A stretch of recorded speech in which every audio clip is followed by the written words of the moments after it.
क्या आपके कंप्यूटर की सी ड्राइव फुल हो गई है और फुल होने के बाद यहाँ आपने उसे क्लीन भी कर लिया है, लेकिन फिर भी उसमें एनएफ स्पेस यदि अभी तक क्रिएट नहीं हुआ है, तो यह वीडियो आप ही के लिए होने वाली है। लेकिन इससे पहले मैं आपको बता दूं कि यदि आपने सी ड्राइव को अभी तक क्लीन नहीं किया है, तो आप मेरी इससे पहले वाली वीडियो देख सकते हो, जिसका लिंक मैंने इस वीडियो के डिस्क्रिप्शन में भी दे दिया है, या फिर आप ऊपर आई बटन पर क्लिक करके सीधे उस वीडियो पर जा सकते हो। मैंने उस वीडियो में स्टेप बाय स्टेप सभी तरीकों के बारे में बिल्कुल प्रैक्टिकली बताया। नमस्कार दोस्तों, मैं हूं गजराज सिंह और मेरे यूट्यूब चैनल टेक्निकल दरोगा जी में आपका बहुत बहुत स्वागत है।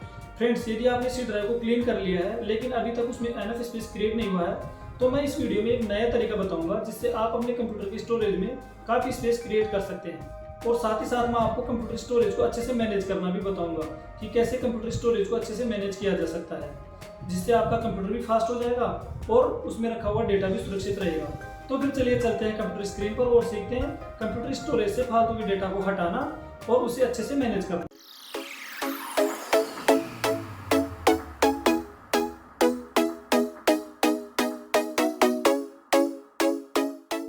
तो फ्रेंड्स, हम आ गए कंप्यूटर स्क्रीन पर और अब मैं आपको बताऊंगा कि कैसे कंप्यूटर स्टोरेज से यूजलेस डाटा को हटा सकते हैं और कंप्यूटर स्टोरेज को कैसे अच्छे से मैनेज कर सकते हैं ताकि उसमें रखा हुआ डेटा भी सुरक्षित रहे और हमारा कंप्यूटर भी फास्ट वर्क करे। तो फिर इसके लिए चलते हैं कंप्यूटर की स्टोरेज के सेक्शन के ऊपर, और वहाँ जाने के लिए हमारे पास में कुछ अलग अलग तरीके हैं। उनमें सबसे पहला तरीका है, या तो आप स्टार्ट बटन के ऊपर क्लिक कीजिए और सेटिंग ऑप्शन के ऊपर क्लिक करके यहाँ से सिस्टम के ऊपर क्लिक करें। ऐसा करने के बाद में हमारे पास में अलग अलग सेटिंग्स खुल के आ जाएंगी, डिस्प्ले, साउंड, नोटिफिकेशंस, फोकस, ऐसे। लेकिन हमारे को जाना है स्टोरेज सेक्शन के ऊपर। जब हम इसके ऊपर क्लिक करेंगे तो देखिए यहाँ पे स्टोरेज सेक्शन से रिलेटेड जितनी भी सेटिंग्स हैं वो यहाँ पे शो हो जाएगी। लेकिन हमारे पास में एक दूसरा ऑप्शन भी था, सर्च बॉक्स। तो आप यहाँ पे देख सकते हैं कि जो ये सर्च बॉक्स है उसके ऊपर अब जब हम क्लिक करेंगे तो हम यहाँ पे स्टोरेज टाइप करेंगे और डायरेक्ट एंटर करेंगे तो हमारे पास में डायरेक्ट स्टोरेज सेक्शन वाली सेटिंग्स खुल के सामने आ जाएंगी। आप अभी यहाँ पे देख सकते हो कि जो स्टोरेज सेक्शन से रिलेटेड जितनी भी सेटिंग्स हैं वो किस तरह से हमें शो हो रही हैं।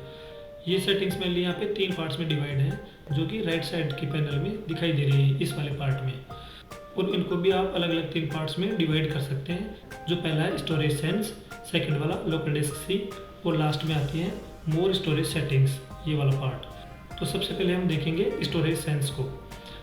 देखिए, ये जो सेक्शन है, इस सेक्शन में हम कुछ सेटिंग्स को सेट करके और उन फाइल्स को डिलीट कर सकते हैं जिन फाइल्स को कंप्यूटर खुद काम में लेता है, या फिर किसी भी सॉफ्टवेयर को जब हम रन करते हैं तो वो सॉफ्टवेयर कुछ फाइल्स को कंप्यूटर मेमोरी में ऑटोमेटिक क्रिएट कर देता है, ताकि जब उस सॉफ्टवेयर को उन फाइल्स की ज़रूरत पड़ती है तो उनको वहीं से पिकअप करके और उनको काम में ले सके, ताकि उस सॉफ्टवेयर का टाइम बच सके। इस वजह से वो फाइल्स वहाँ पर क्रिएट हो जाती हैं और हमारी मेमोरी में स्टोरेज को कंज्यूम करती हैं। लेकिन जब हम उस सॉफ्टवेयर से एग्जिट हो जाते हैं और उस सॉफ्टवेयर को बंद कर देते हैं तो उसके बाद में भी वो फाइल्स वहीं की वहीं रखी रह जाती हैं, जिससे हमारा कंप्यूटर स्टोरेज धीरे धीरे बढ़ता रहता है और एक दिन ऐसा आता है कि कंप्यूटर की मेमोरी भर जाती है। तो इसके लिए हम इस वाले सेक्शन में कुछ सेटिंग्स हैं उनको सेट करके रखेंगे ताकि ऐसी वाली files time to time delete होती रहे। तो इसके लिए हम स्टोरेज सेंस को हमेशा ऑन करके रखेंगे और इसके बाद में हम नीचे कुछ सेटिंग्स हैं उनको भी सेट करके रखेंगे और हम क्लिक करेंगे कॉन्फ़िगर स्टोरेज सेंस के ऊपर। जब क्लिक करेंगे तो कुछ सेटिंग्स यहाँ पे हमें शो हो जाएंगी। जो पहली वाली सेटिंग्स है वो ये बताता है कि जो ये स्टोरेज सेंस एक प्रोग्राम है कब कब रन होना चाहिए।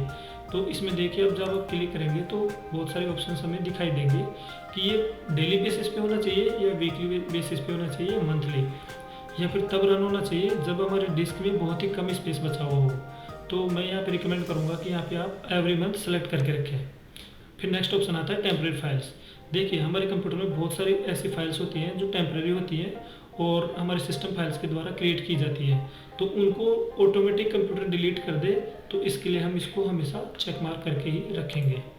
फिर नेक्स्ट ऑप्शन आता है कि जो हमारे पास में रिसाइकिल बिन है उसमें रखा हुआ डेटा है वो कब कब डिलीट होना चाहिए। तो आप यहाँ से उसमें भी टाइम सेट लिमिट करके रख सकते हैं। तो मैं आपको रिकमेंड करूँगा कि यहाँ पे भी आप 30 दिन ही सेट करके रखें, ताकि 30 दिन के बाद में वो जो उसमें रखी हुई फाइल्स हैं ऑटोमेटिकली डिलीट हो जाए।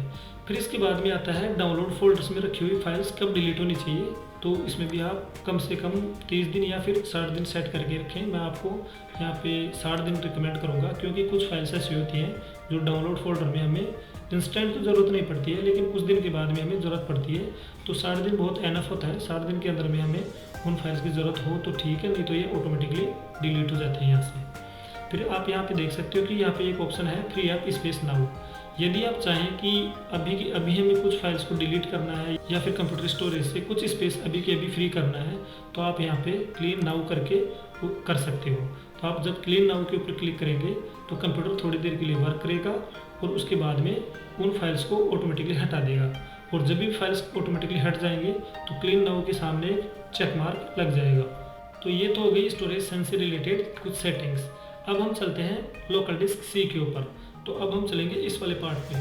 तो आप देख सकते हो कि जो ये वाला पार्ट है वो केवल लोकल डिस्क सी से रिलेटेड है और सबसे ऊपर लिखा भी है लोकल डिस्क सी, और इसके जस्ट सामने इसकी कैपेसिटी भी आपको शो हो रही है। तो आप मेरे वाले केस में देख सकते हो 99.5 GB लोकल डिस्क सी में मैंने मेमोरी अलॉट कर रखा है। और इसके नीचे आप ये भी देख सकते हैं कि लोकल डिस्क सी में कितना स्पेस यूज हो रखा है और कितना नहीं हो रखा। जितना स्पेस फ्री है वो यहाँ पे इस जगह शो हो जाएगा। फिर इसके नीचे बहुत सारी कैटेगरीज हमें शो होंगी, और जब आप यहाँ पे शो मोर कैटेगरीज के ऊपर क्लिक करेंगे तो बाकी की सभी कैटेगरीज भी यहाँ पे शो हो जाएंगी। तो यहाँ पर अलग अलग कैटेगरीज के ऊपर क्लिक करके और उसके ऊपर जा सकते हैं और उसको यहाँ से मैनेज कर सकते हैं। लेकिन मैं आपको रिकमेंड करूँगा कि जो सिस्टम एंड रिजर्व वाली कैटेगरी है उसको आप मत छेड़िए, क्योंकि ये बहुत ही ज़्यादा इंपॉर्टेंट है और कंप्यूटर की जो नेसेसरी फाइल्स हैं वो फाइल्स इसमें सेव्ड रहती हैं। इसके बाद भी हम चलते हैं ऐप्स एंड फीचर्स के ऊपर। ये जो कैटेगरी है, इस कैटेगरी में हम जब क्लिक करेंगे तो हमारे कंप्यूटर में जितने भी प्रोग्राम्स और सॉफ्टवेयर इंस्टॉल्ड हैं वो यहाँ पे शो हो जाएंगे।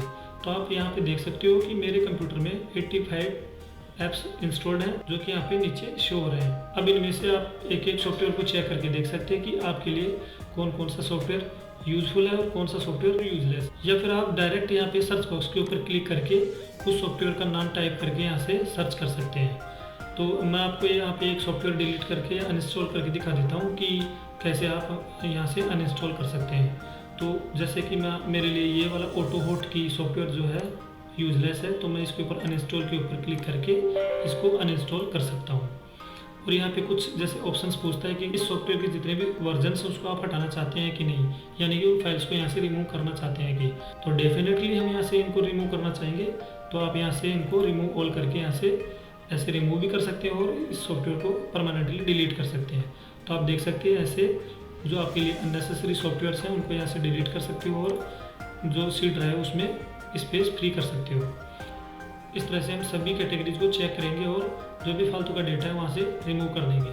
लेकिन यहाँ पे आप देख सकते हैं एक जो कैटेगरी है टेम्परेरी फाइल्स, ये बहुत ही ज़्यादा इंपॉर्टेंट है, क्योंकि हमारे कंप्यूटर में जो भी टेम्परेरी फाइल्स हैं उन सभी टेम्परेरी फाइल्स को हम यहाँ से मैनेज कर सकते हैं। तो इसके लिए हम यहाँ पे क्लिक करेंगे और अब आप यहाँ पे देख सकते हो कि जो टेम्परेरी फाइल्स हैं उसकी भी अलग अलग कैटेगरीज हैं। तो आप जिस कैटेगरी की फाइल्स को डिलीट करना चाहते हैं उन सभी कैटेगरीज को चेक मार्क लगा के रखें और यहाँ से रिमूव फाइल्स कर सकते हैं। तो फिलहाल मेरे लिए जो डाउनलोड फोल्डर है उसको अभी इम्पोर्टेंट है, तो मैं इसको अनचेक मार्क कर देता हूँ।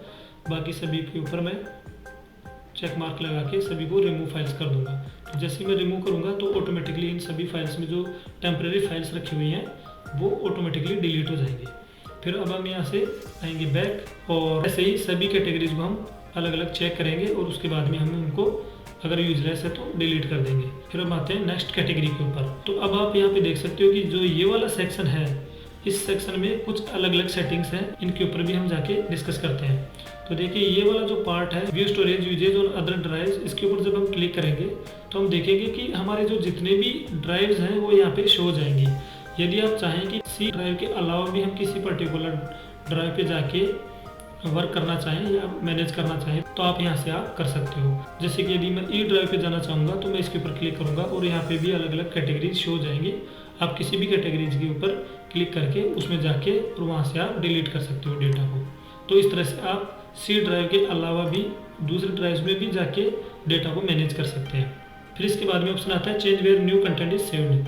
देखिए ये बहुत ही ज़्यादा हमारे लिए काम का ऑप्शन है, क्योंकि जब भी हम किसी फाइल को या फोल्डर को कहीं से जब डाउनलोड करते हैं तो किसी पर्टिकुलर जगह पे जाके सेव होता है। तो इस ऑप्शन के थ्रू हम कंप्यूटर में ये सेट कर सकते हैं कि कौन सा डेटा या किस तरह का डेटा हमारा कौन सी ड्राइव में सेव होना चाहिए। तो फिर चलते हैं और देखते हैं कि इन सेटिंग्स को कैसे हम मैनेज कर सकते हैं। तो इसके लिए हम इसके ऊपर क्लिक करेंगे और हम यहाँ पे देखेंगे जो फर्स्ट ऑप्शन है new apps will save to. देखिए जो भी कोई ऐप्स है वो कौन सी ड्राइव में सेव होना चाहिए तो उनको हम यहाँ से सेट कर सकते हैं। तो ऐप्स के लिए तो मैं रिकमेंड करूँगा कि आप सी ड्राइव ही सिलेक्ट करके रखें। फिर दूसरा ऑप्शन आता है न्यू डॉक्यूमेंट्स के लिए कि जो भी न्यू डॉक्यूमेंट्स डाउनलोड होंगे वो कौन से ड्राइव में होनी चाहिए। तो मैं आपको रिकमेंड करूँगा कि किसी इसके लिए कोई दूसरी ड्राइव ही सिलेक्ट करके रखें। तो मैं यहाँ पे ड्राइव ई इसको सिलेक्ट करके रख देता हूँ और अप्लाई पे क्लिक करता हूँ। फिर इसके बाद में म्यूजिक है, तो म्यूजिक को भी मैं किसी दूसरी ड्राइव में ही सेव करना चाहूँगा। तो मैं इसमें वीडियोज़ यानी कि डी ड्राइव्स को सिलेक्ट कर लेता हूँ और अप्लाई कर देता हूँ। फिर इसके बाद में आता है फोटोज़ एंड वीडियोज़, तो इसके लिए मैं डी ड्राइव को सिलेक्ट कर लेता हूँ और अप्लाई कर देता हूँ। इस तरह से मैं न्यू मूवीज़ और टीवी शोज़ के लिए भी दूसरी कैटेगरीज को सिलेक्ट करके अप्लाई करूँगा। फिर लास्ट में एक ऑप्शन आता है change where you store your offline maps. Offline maps के लिए भी मैं डी ड्राइव को सिलेक्ट करके अप्लाई कर देता हूँ। इस तरह से आप देख सकते हैं कि जो आपकी फाइल्स हैं, अलग अलग कैटेगरीज की फाइल्स हैं, उसको आप मैन्युअली सेट करके रख सकते हैं कि आपकी कौन सी कैटेगरी की फाइल कौन सी ड्राइव में सेव होनी चाहिए। तो आप यहाँ से उनको सेट कर सकते हैं। फिर हम यहाँ से बैक आते हैं और चलते हैं नेक्स्ट ऑप्शन की तरफ। तो नेक्स्ट ऑप्शन है मैनेज और स्टोरेज स्पेस। देखिए मैं आपको ये जो दो ऑप्शन है मैनेज स्टोरेज स्पेस और व्यू बैकअप ऑप्शन, ये किसी दूसरी वीडियो में बताऊंगा, क्योंकि ये वीडियो फिर बहुत ज़्यादा लंबी हो जाएगी और इंटरेस्टेड नहीं रहेगी। तो नेक्स्ट ऑप्शन आता है ऑप्टिमाइज ड्राइव्स। जब हम इसके ऊपर क्लिक करेंगे तो हम देखेंगे यहाँ पे अलग अलग ड्राइव्स जो हमें शो हो जाएंगी, और जिस ड्राइव को आप ऑप्टिमाइज करना चाहें उसके ऊपर क्लिक करके और यहाँ पे ऑप्टिमाइज कर सकते हैं। जैसे आप ऑप्टिमाइज करेंगे तो ऑटोमेटिकली कुछ प्रोसेस होगा और वो ऑप्टिमाइज हो जाएगी। तो आप देख सकते हो कि यहाँ पे ओके लिखा हुआ आ चुका है, और ये जो सी ड्राइव है वो ऑटोमेटिकली ऑप्टिमाइज हो चुकी है। और यहाँ पे ये भी लिखा हुआ है कि कितने दिन पहले इसने लास्ट ऑप्टिमाइज किया था। ऐसे हम किसी भी ड्राइव्स को ऑप्टिमाइज कर सकते हैं। इस तरह से हम सभी ड्राइव्स के ऊपर जाएंगे और ऑप्टिमाइज कर देंगे, और इस तरह से आप सभी ड्राइव्स को ऑप्टिमाइज कर देंगे ताकि हमारा जो छितरा हुआ या बिखरा हुआ जो डेटा है वो एक जगह स्टोर हो जाए और जो फ्री स्पेस है वो एक तरफ आ जाए। अभी फिर चलते हैं हम नेक्स्ट ऑप्शन की तरफ, शेड्यूल्ड ऑप्टिमाइजेशन। यदि आप चाहें कि कंप्यूटर ऑटोमेटिक ड्राइव्स को ऑप्टिमाइज कर दे तो इसके लिए आप इसको ऑन करके रख सकते हैं। तो आप यहाँ पे इसको ड्यूरेशन दे सकते हैं कि कब कब इसको ऑप्टिमाइज कर देना चाहिए, यानी मंथली, डेली या वीकली। तो मैं मंथली सेलेक्ट करके ओके पे क्लिक कर दूंगा, और इस तरह से आप इसको मैनेज कर सकते हैं। तो फ्रेंड्स ये थी स्टोरेज से रिलेटेड कुछ सेटिंग्स जिनको हमें इस तरह से सेट करके रखना चाहिए। तो फ्रेंड्स ये थी आज की वीडियो, जिससे हमने कंप्यूटर स्टोरेज से फालतू के डेटा को हटाना और उसे अच्छे से मैनेज करना सीख लिया है। लेकिन फिर भी यदि आपको कोई डाउट है या आपकी कोई क्वेरी है तो आप मुझे कमेंट बॉक्स में टाइप करके पूछ सकते हो। वीडियो पसंद आई तो वीडियो को लाइक कर दें, चैनल को अभी तक सब्सक्राइब नहीं किया तो सब्सक्राइब कर लें और बेल आइकन को जरूर दबाएं ताकि आगे आने वाली वीडियोज की नोटिफिकेशन आपको तुरंत मिल सके। Thank you.